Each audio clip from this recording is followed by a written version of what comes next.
শঙ্কর চলে গেলেন, সাহিত্যিক শঙ্কর, মণিশঙ্কর মুখোপাধ্যায়। আমি শঙ্করকে অনেক ছোটবেলা থেকেই বইমেলাতেই দেখেছিলাম এবং সেখানেই ওনাকে চিনেছিলাম। তারপরে বাবার কাছে ওর গল্প গল্প শুনি।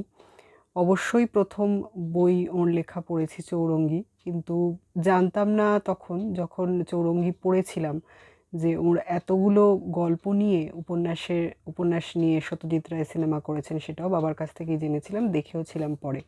কিন্তু অদ্ভুতভাবে একটা জিনিস লক্ষ্য করবেন, এটা অনেক জনপ্রিয় লেখক, সঙ্গীতজ্ঞ সকলের ক্ষেত্রেই দেখা যায় যে তিনি চলে যাওয়ার পর তার কৃতকর্ম নিয়ে বা তিনি যা করে গেছেন সেটা নিয়ে মানুষ চর্চা করে।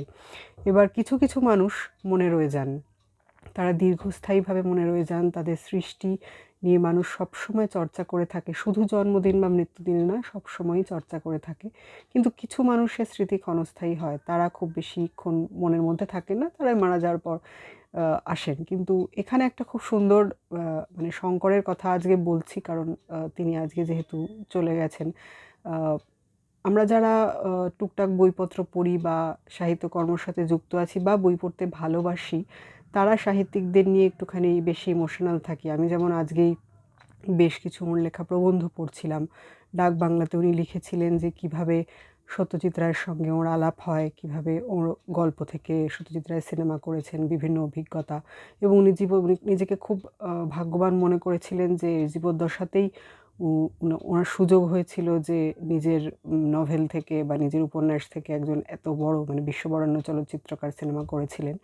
কিন্তু এটাই, যারা নিজেদের একটা বিশাল ক্রিয়াকর্ম পৃথিবীতে রেখে যান, তাদের কিন্তু মানুষ প্রজন্মের পর প্রজন্ম ধরে মনে রাখে। মানে আমার নিজের চোখে দেখা কলেজ পড়ুয়া ছেলেমেয়েরাও কিন্তু শঙ্করের বই লাইন দিয়ে কিনে দেশের বাইরে উনি বসে থাকতেন। এই বছরই প্রথম বইমেলায় উনি আসেননি অসুস্থতার জন্য।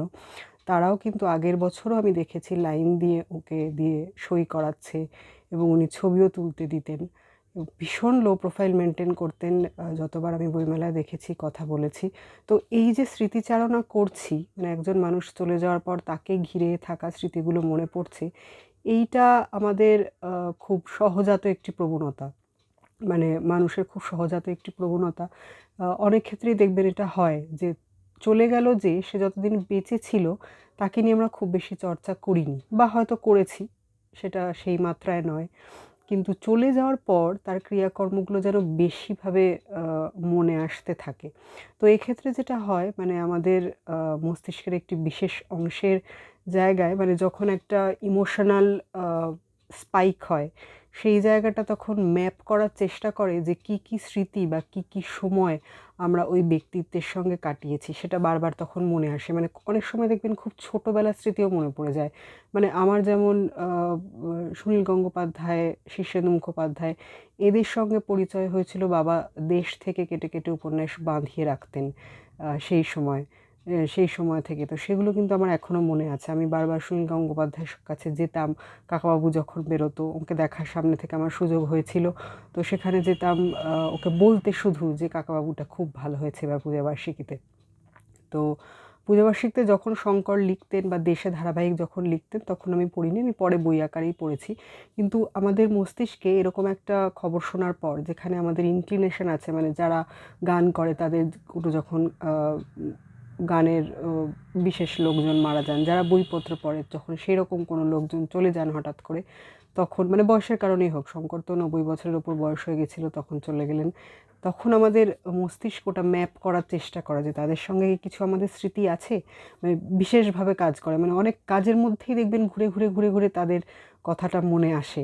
তো আজকে যেমন সারাদিনের কাজের মাঝেই যখন দেখলাম যে ও শঙ্কর চলে গেছেন, মানে বইমেলায় গিয়ে মনে হয়েছিল এবার দেখতে পেলাম না, তো নিশ্চয়ই অসুস্থ, তখন অতটা মনে আসেনি। কিন্তু আজকে মাঝে মাঝেই কাজের মধ্যে বারবার ওর লেখা প্রবন্ধ, গল্প এবং যা যা জানি সেগুলো বারবার করে মনে আসছিল। তো মনে হলো যে এই অভিজ্ঞতাটা একটু শেয়ার করি সকলের সঙ্গে। নিশ্চয়ই সবারই এই জিনিস হয়, মানে যার যে জায়গায় একটা ইমোশনাল বন্ডিং আছে, সেইখানকার মানুষ যদি চলে যায়, মা বাবার ক্ষেত্রে তো আমরা ভীষণভাবে অ্যাটাচড থাকি, সেটা আলাদা জিনিস। কিন্তু যারা যে ফিল্ডের সঙ্গে অ্যাটাচড, নাচের কেউ, নাচের কোনো লোকজন চলে গেলে, বা সে যখন জানতে পারলাম আমরা যে সে আর পৃথিবীতে নেই, তখন একটা অন্য ধরনের আমাদের ইমোশনাল মানে রিঅ্যাকশনস হয় ব্রেনে, যে কারণে তখন তাদের সাথে কাটানো স্মৃতিগুলো মানুষ ম্যাপ করার চেষ্টা করে মস্তিষ্ক তখন। তো নিজের মতো করে একটা ফিলিং ব্যাখ্যা করার চেষ্টা করলাম কিছুটা সহজভাবে। আপনাদেরও নিশ্চয়ই স্মৃতি আছে, বিভিন্ন সাহিত্যিককে নিয়ে, শঙ্করকে নিয়েও নিশ্চয়ই স্মৃতি আছে। বইমেলায় যারা যান তারা সবাই ওকে দেখেছেন। শেয়ার করবেন আমার সঙ্গে। আজকে যেহেতু এই ঘটনাটা নিয়ে সারাদিন চিন্তাভাবনা করেছিলাম, তাই এটাই আজকে মেধার চ্যাট বক্সে ভাগ করে নিলাম। সবাই ভালো থাকবেন। আবার পরের পর্বে আসবো নতুন কোনো ঘটনা বা নতুন কোনো অনুভূতি, নতুন কোনো বিষয় নিয়ে। নমস্কার।